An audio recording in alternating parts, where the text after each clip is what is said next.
अब हम बिटकॉइन को मज़ीद डिटेल में देखते हैं, क्योंकि ब्लॉकचेन को समझने के लिए हमें ये समझना ज़रूरी है कि उसमें ट्रांजैक्शंस कैसे हो रही होती हैं, उन ट्रांजैक्शन पे किस तरीके से वैल्यूज़ आ रही होती हैं और वो ट्रांजैक्शन नेटवर्क में कैसे फ्लड करती हैं। ये पूरा प्रोसेस हमने देखा था।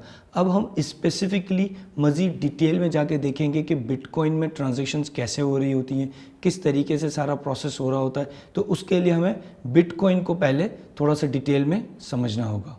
बिटकॉइन क्या है? बिटकॉइन कलेक्शन है कॉन्सेप्ट्स और टेक्नोलॉजीज़ का, उन सबको मिलाकर एक कॉन्सेप्ट प्रोड्यूस किया गया जिसका नाम है ब्लॉकचेन, और उसकी पहली एप्लीकेशन है बिटकॉइन। बिटकॉइन बिल्कुल वर्चुअल करेंसी है, उसकी कोई फिज़िकल एग्जिस्टेंस नहीं है। जिस तरह ट्रेडिशनल करेंसीज़ होती हैं एग्जैक्टली वैसे ही आप उसको यूटिलाइज़ कर सकते हैं, सेल परचेज़ कर सकते हैं उसमें। और बिटकॉइन फास्ट है, सिक्योर है, बॉर्डरलेस है। मींस मैं जब कोई ट्रांजैक्शन करता हूं तो वो सिक्योर होती है, और उस ट्रांजैक्शन को करने के लिए किसी बैंकिंग चैनल की इन्वॉल्वमेंट की ज़रूरत नहीं है। मैं एक बिटकॉइन अपने बराबर बैठे हुए किसी बंदे को ट्रांसफ़र करूं या यूएस यूके में बैठे हुए किसी बंदे को ट्रांसफ़र करूं, सेम प्रोसेस होगा, कोई डिफरेंस नहीं है इस ट्रांसफ़र में। बिटकॉइन काम कैसे करता है?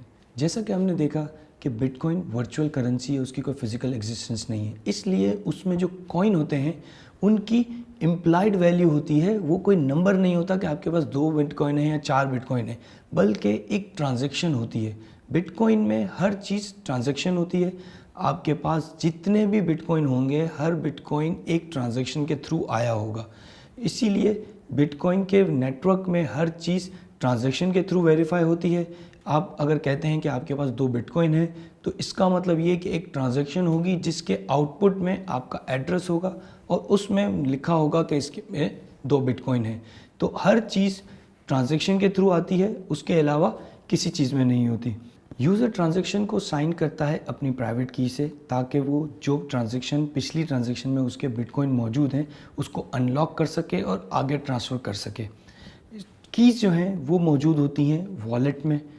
हर यूज़र का अपना वॉलेट होता है, उस वॉलेट में बिटकॉइन नहीं होते, उस वॉलेट में कीज़ होती हैं। यूज़र की प्राइवेट कीज़ होती हैं, पब्लिक कीज़ होती हैं, और जिससे वो ट्रांजैक्शन को साइन करता है।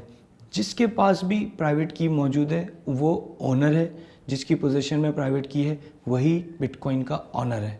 अब हम देखते हैं कि बिटकॉइन जनरेट कैसे होते हैं। जैसा कि हमने ब्लॉकचेन और बिटकॉइन के फ्लो में देखा था कि हर 10 मिनट में एक ब्लॉक जनरेट होता है। उस ब्लॉक को पूरे नेटवर्क पे भेजा जाता है और नेटवर्क में तमाम नोड्स उसको वेरीफाई करके अपने पास ब्लॉकचेन के लेजर में रजिस्टर कर लेते हैं। साथ ही साथ जो उस ब्लॉक को विन करता है, उस ब्लॉक के विनर को 12.5 बिटकॉइन प्लस हर ट्रांजैक्शन की ट्रांजैक्शन फ़ीस मिलती है। इस तरीके से जो विनर होता है उसे 2 रिवॉर्ड्स मिलते हैं। एक तो बिटकॉइन जो कि नया जनरेट होता है। जब हम बात करते हैं कि बिटकॉइन जनरेट होते हैं तो वो जनरेशन इस 10 मिनट के एफर्ट की बेस पर होती है। तो जो भी विनर होता है उस ब्लॉक का, उसे 12.5 बिटकॉइन प्लस ट्रांजैक्शन फ़ीस मिलती है। और ये बिटकॉइन जनरेशन हर 10 मिनट में 12.5 बिटकॉइन जनरेट होते रहते हैं। इस वक्त तकरीबन 17 लाख या 17.5 लाख बिटकॉइन जनरेट हो चुके हैं। टोटल उसकी लिमिट 21 मिलियन है। इसके लिए होता ये है कि हर 4 साल बाद बिटकॉइन की जनरेशन आधी हो जाती है। इस वक्त हर 10 मिनट में 12.5 बिटकॉइन जनरेट होते हैं।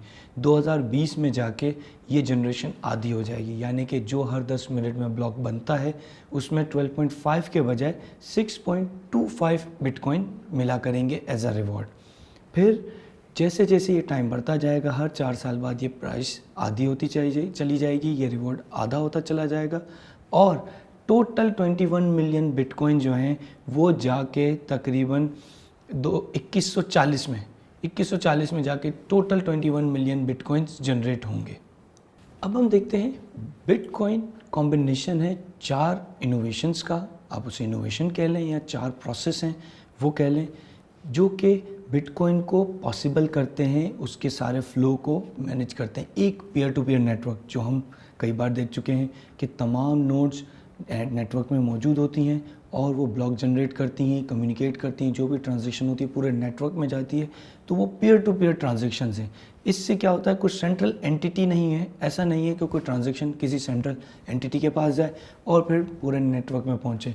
हर नोड खुद से नेटवर्क में फ्लड करती है और वो ट्रांजेक्शन आगे बढ़ती चली जाती हैं।